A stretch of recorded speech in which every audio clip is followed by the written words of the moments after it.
TV big డిబేట్కి స్వాగతం. ఏడాది పాలన, దాని మీద రకరకాల స్పందనలు.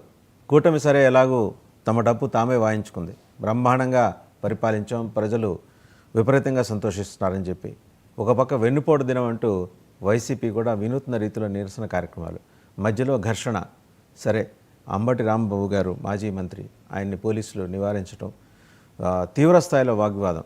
అండ్ ఈ కార్యక్రమంలో పాల్గొంటున్న మాజీ మంత్రి బొత్స సత్యనారాయణ గారు స్వల్ప అస్వస్థతతోటి ఆయన హాస్పిటలైజ్ అవటం, కోలుకోవటం, ఇవన్నీ డెవలప్మెంట్స్. నిజంగా ఏడాది పాలనలో అద్భుతాలు జరిగాయా? అలాగే అద్భుతాలు జరిగితే ప్రజల నుంచి వచ్చే రెస్పాన్స్ ఏంటి? బిగ్ డిబేట్లో మనతో చర్చించడానికి ఉన్నారు దుర్గాప్రసాద్ గారు, టీడీపీ అధికార ప్రతినిధి, సింగళూరి శాంతి ప్రసాద్ గారు, జనసేన సీనియర్ నాయకులు, జ్వాలాపురం శ్రీకాంత్ గారు, వైసీపీ అధికార ప్రతినిధి, మస్తానరావు గారు political analyst and senior journalist.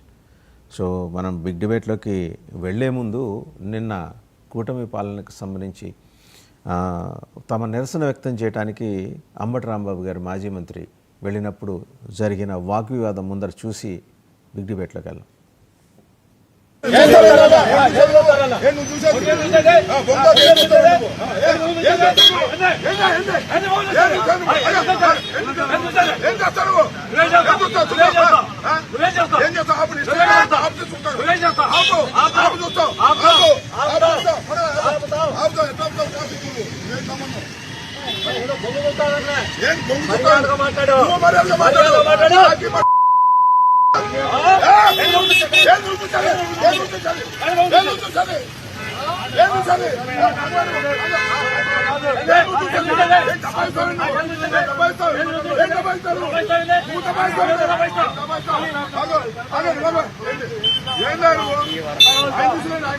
చూసాం కదా, పోలీస్ ఆఫీసర్స్కిను అంబటి రాంబాబు గారికి మధ్య జరిగిన వాగ్వాదం.